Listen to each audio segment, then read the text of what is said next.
Tuh. Dapat satu. Saya take off dari puncak Bukit Gajah Bobor di ketinggian 1.650 meter di atas permukaan laut. Sejuk banget di sini udaranya. Dapat juga akhirnya ikan yang kita cari-cari. Namanya ikan inggalu.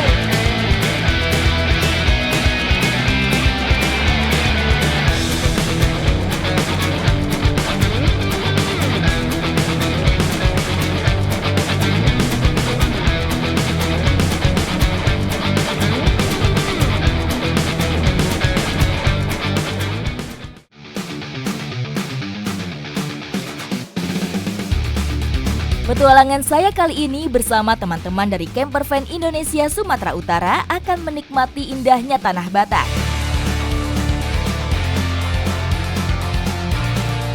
Ikuti jejak saya, jejak petualang.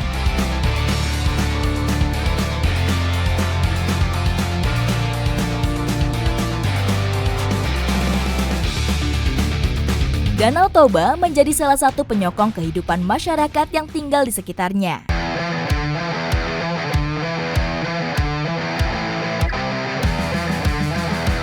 Selain sektor pariwisata, masyarakat sangat mengandalkan hasil ikan yang ada di dalamnya. Hari ini saya sama Bang Ucok bersama para nelayan sedang berada di Tongging di tengah Danau Toba mau menjaring ikan buat nanti kita olah menjadi olahan khas Batak yang unik. Gimana Bang? Masih semangat? Semangat. Ikuti jejak saya, jejak petualang. Nelayan Tongging mempunyai berbagai macam cara untuk menangkap ikan. Salah satunya dengan menggunakan jaring bentang. Daerah sini kedalamannya berapa Pak? 40 sampai 50 lah. Meter ya? Oh, berarti harus benar-benar hati-hati nih. Iya. Sekarang kita udah nemu spot buat mau nebar jaring. Jaring yang digunakan biasanya mempunyai ukuran panjang antara 10 hingga 15 meter dengan lebar rata-rata 2 meter. Setelah terpasang, jaring harus didiamkan beberapa saat. Jaring harus dipasang di lokasi yang menjadi jalur pergerakan ikan, karena jaring akan memagari dan menjerat ikan yang melintas. Jaring yang saya tarik terasa berat, sepertinya ada ikan yang tersangkut. Ada beberapa macam ikan yang hidup di Danau Toba. Salah satu jenis yang paling banyak dijumpai adalah ikan nila hitam.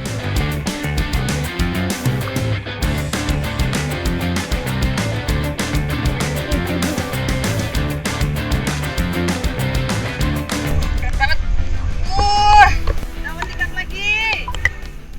Wah, kita dapat ikan nila.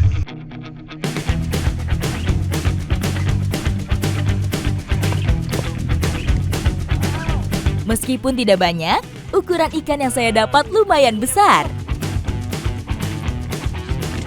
Kita udah dapet ikan, bentar lagi kita mau olah menjadi masakan khas Batak yang unik ya. Ya Bang ya? Yoi. Ikuti jejak saya, jejak petualang.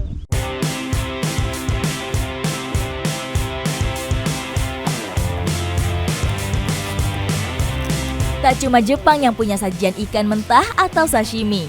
Indonesia juga punya beberapa hidangan ikan mentah. Salah satunya naniura khas Batak, Sumatera Utara. Bedanya, sashimi disantap polos tanpa bumbu, sementara naniura makin nikmat diolah dengan bumbu khas Batak. Ini nih yang bikin naniura unik. Ikannya nggak kita masak, makanya durinya harus dikeluarin satu-satu kayak gini. Sedangkan bumbunya nanti harus kita sangrai dulu sebelum dihaluskan. Meskipun tidak sepopuler arsik, tapi olahan ikan yang satu ini selalu dinanti setiap acara khusus keluarga.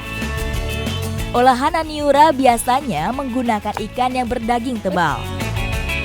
Mencabut duri ikan memang membutuhkan kesabaran dan ketelitian. Meskipun menggunakan bahan baku ikan mentah, tapi olahan ini kaya akan bumbu rempah termasuk andaliman dan kecombrang.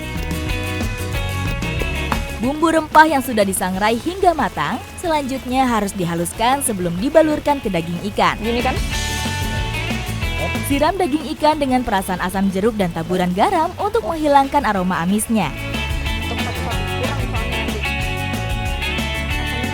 Nah, ini ikannya sekarang udah selesai, tinggal kita tunggu selama minimal 4 jam supaya bumbunya meresap dan dagingnya matang sempurna.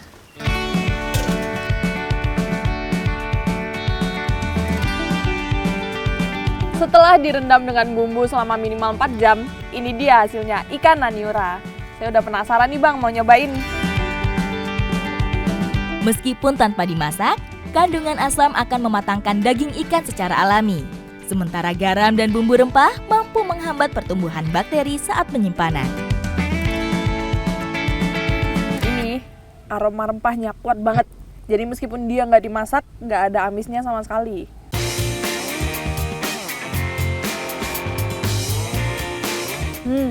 Rasa dari bumbunya dominan pedas dan asam. Nah, asam inilah yang bikin ikan ini matang dengan sendirinya.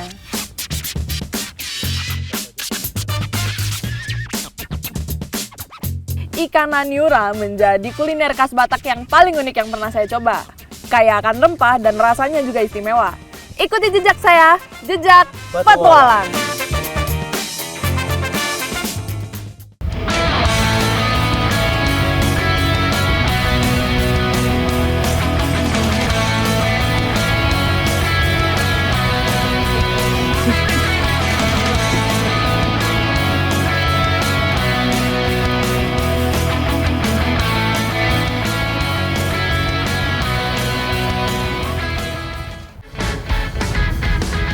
Camping site Lumban Suhi-Suhi ini memang istimewa. Keluar dari tenda, saya langsung disuguhi keindahan Danau Toba yang tenang yang berselimut kabut pagi.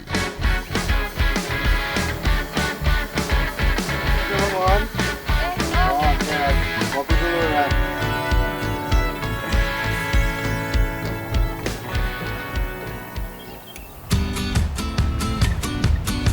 Kali ini saya akan ikut warga lokal memanen salah satu rempah khas tanah Batak.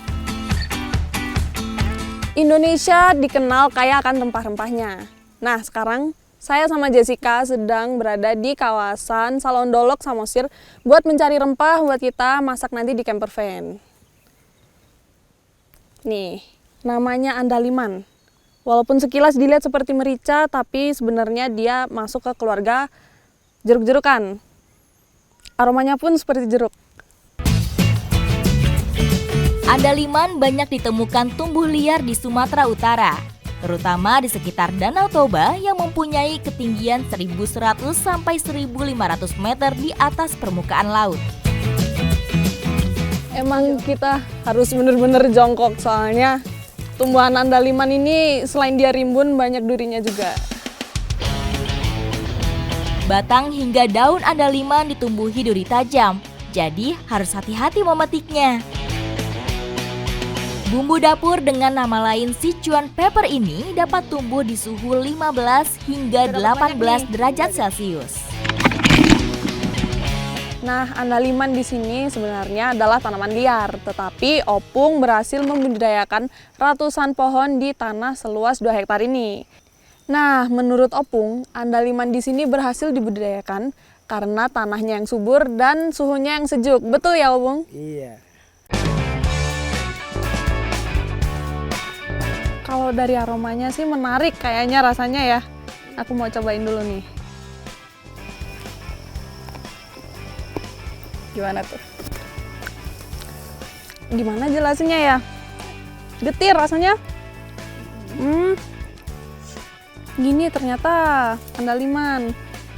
Lama-lama rasanya bikin kayak kecanduan gak sih?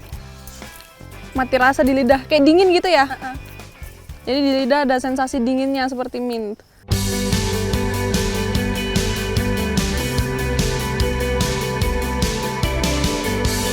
Karena sudah mulai mendung, kita udah dapat banyak juga andalimannya. Saya penasaran nih mau nyobain gimana sih rasanya kalau udah menyatu sama masakan. Ikuti jejak saya, jejak petualang.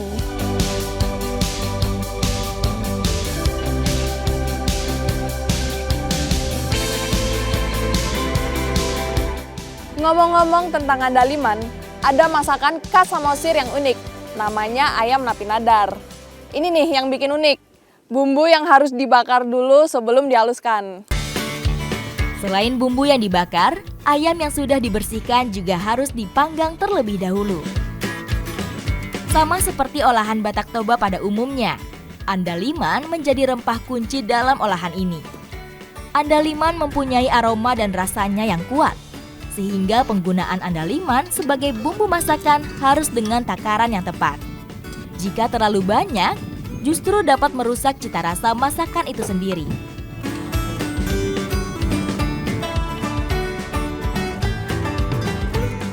Akhirnya ayam napi nadar sudah mateng. Kalau dilihat sekilas seperti rendang nih, ya kan? Cobain yuk!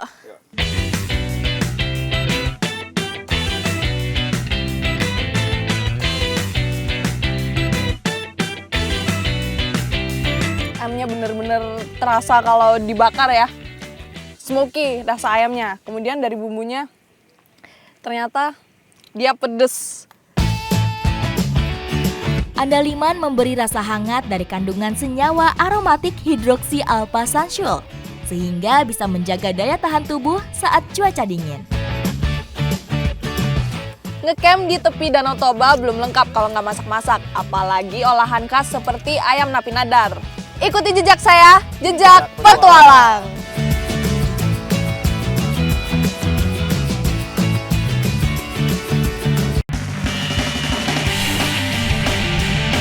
Saya take off dari puncak Bukit Gajah Bobok di ketinggian 1.650 meter di atas permukaan laut.